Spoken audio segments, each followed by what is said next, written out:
It is one Annie back, and today we are going to be talking about, and you already know what time it's for. We're going to be talking about the anime because it's almost time for the new season.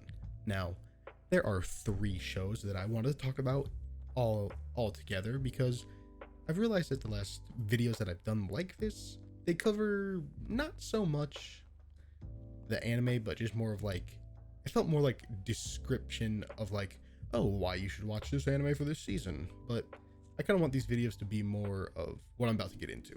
Now, there are 3 anime overall, but 2 of them share very similar themes, and that would be To Your Eternity and Vivy. Now, these are no hidden gems. They are very well known because they're just very good, very popular, and for good reason. Now, To Your Eternity and Vivy, their messages, in my opinion, are very similar, and this is why they both they impacted me bigger than most of the anime this season. To Your Eternity, showing you that just going through life, learning what it is, it's odd, it's bizarre. You can never predict what's going to happen. You will meet people along the way. You will learn to understand what it means to be human. And Vivy shines into this, but at a different way. Vivy shows that with this life that you were given, you can change the future, but don't let some different object come in and change how you feel. Always push forward with what you can think would make this future better.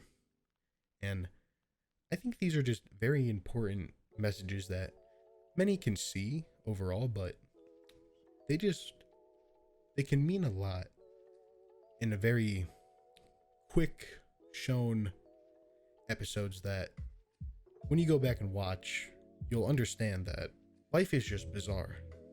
And what I think makes these animes really stand out of the anime from this season above the rest are the first episodes. To Your Eternity, having no backstory explained, well, just a little bit. You are just thrown into the situation, watching something casted onto this earth, born into this earth, figuring out what it means to be human, to understand pain, to understand what it's like to have a family. And Vivy is just, both of their first episodes, Vivy was gruesome, but they both hook you very deep. Now, what I think makes Vivy stand out from To Your Eternity is, well, one, the animation on this. Wit Studio really outdid themselves with this one. It is gorgeous with what they've done. But also, the story was a good refresh from things that we've seen in the past few seasons. But I think with To Your Eternity, and I also think this is just kind of the point of To Your Eternity, is the characters. Like, the character that they introduced in the last few episodes, Gugu, I believe he's going to be like in the anime awards, the best boy of the year. Man is a legend. Now, the third anime that I wanted to talk about, I don't so much want to talk about the anime itself. I want to talk about more of the manga. An anime with Nagatoro. Now, many people compare Nagatoro to Uzaki because very similar. There's a girl teasing a boy that they both like, but Uzaki is made for Dojin. Clearly, it's no surprise. But Nagatoro, I've read the manga for Nagatoro. Nagatoro is more refined, more built up. It feels cleaner, and it feels like an actual story instead of, look at my big boobs. They're great. But Nagatoro, Uzaki, Komi-san, and an anime that I'm going to mention later, because we're going to be looking at the anime for next season because it's fun to spice it up. It's fun to look at to see what to look forward to. J-sama. Now, Nagatoro, Uzaki, Komi-san, J-sama, and I talked about these ones in a different video. My Annoying Senpai, When Will Ayuma Make His Move, and there was one more, but I cannot remember. But these six, I don't know what kind of genre, or if it even is a genre, but when these six manga got announced as anime, it feels different, if you understand what I'm saying. Like, I'm not sure if it's the style of manga that it's supposed to be, but it just gives off a different vibe to it, and I don't know why, but I'm here for 100%. And I feel like now that we've had seven, there is a seventh one, I just don't remember. Now that we've had 7 of these somewhat category group thing that I'm not sure if I made it up, but I'm not sure what it is. But now that you can understand what I'm saying, it feels like we're going to be having another like subgenre come into every season, just like every year. We have the isekais. You're going to get isekais every season. You can't stop that, even though I do kind of wish we would maybe get some original stuff in. But original stuff, I feel like we'll be seeing original stories made kind of like these 6 that I've mentioned. And for some reason, I'm just getting a good feeling about the rest of this year and the upcoming years of anime and anime YouTube and all that in general. Now, let's move on to the anime for next season. Now, to start off this little section where we look at the new summer 2021 anime, I am just going to quickly mention the ones that most people probably already know about.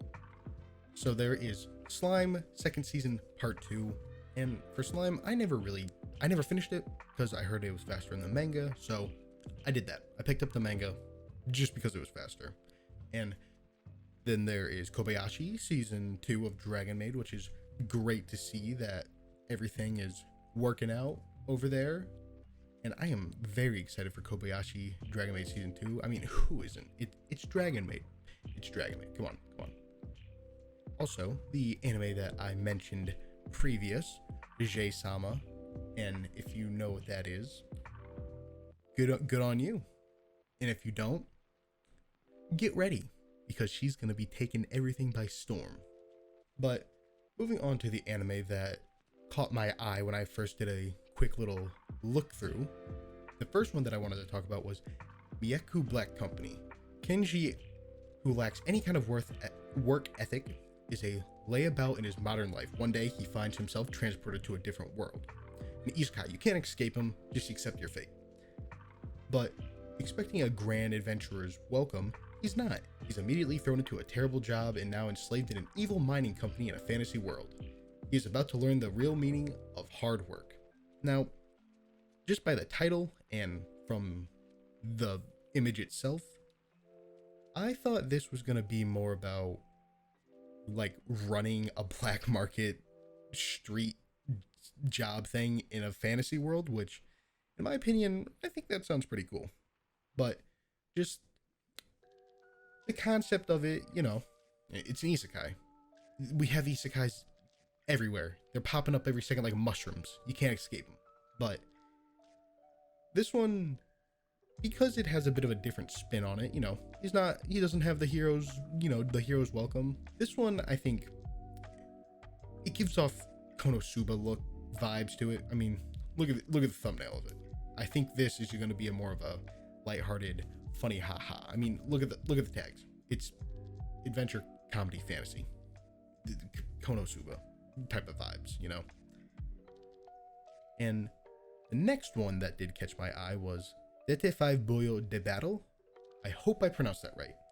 And this one caught my eye because this looks like some real edgy kind of 2000s art style look on the cover, and I like it. I'm here for it. Akira, a high schooler who loves games, and Konpetio, a Japanese sweet.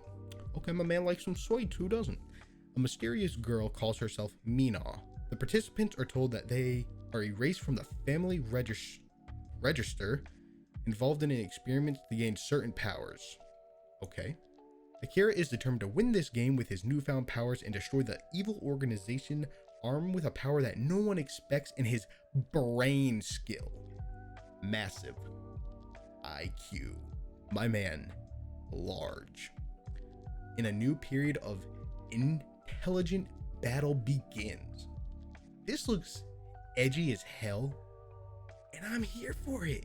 I'm down for it. And I will preference this. I obviously, before this new season even started, you always take a little quick little look to see what's coming up.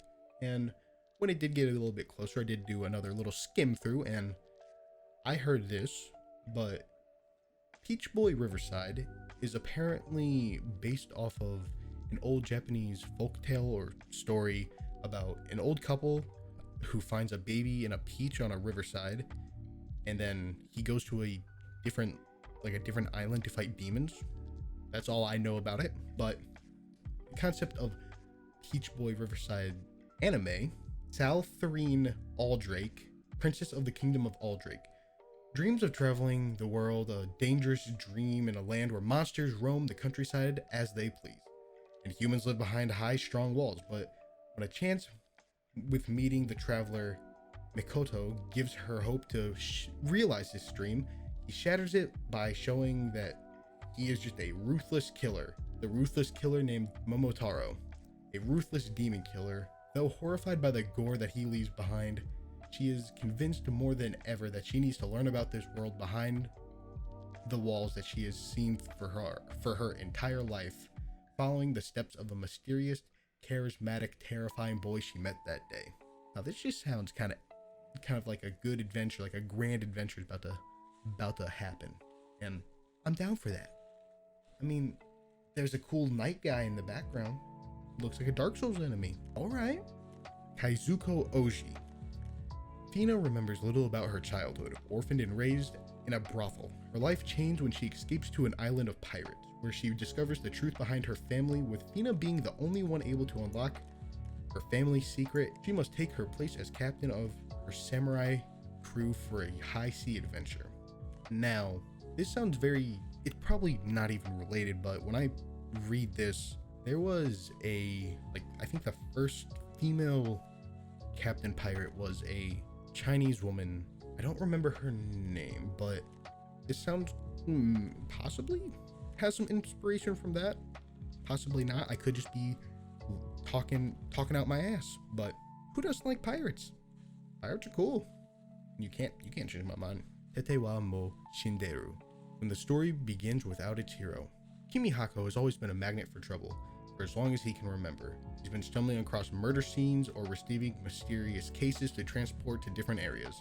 When he meets Sesta, a brilliant detective fighting a secret war against an organization of pseudo-humans, he couldn't resist the call for adventure, becoming her assistant and joining her on an epic journey across the world. Until a year ago that was. Now he has returned to his life that is normal and tempted by comparison, knowing the adventure must be over. After all, the detective is already dead. So this kind of sounds like it could be a sequel to something, like a sequel that's not a sequel. I don't know, but that description has me wondering. I gotta know. I have to know. Siri Gen Sokui. Meet Ryo, a callous orphan boy living in the slums. At 7 years old, he realizes he's actually the reincarnation of Haruto, a Japanese university student with a tragic past. While still reeling from this shock, Ryo also comes to learn that he possesses extremely potent magical abilities and uses his powers to solve the kidnapping case of a little girl. His good deed is acknowledged and he is rewarded by being enrolled into a prestigious academy for noble children. So, an isekai where someone in the fantasy world is actually someone from the real world but doesn't know it? What is this? Okay, I gotta watch it now. Just like that, I gotta watch it. Simple as. Now that's all we are going to be talking about for this, because we got anime to prepare for. So get ready.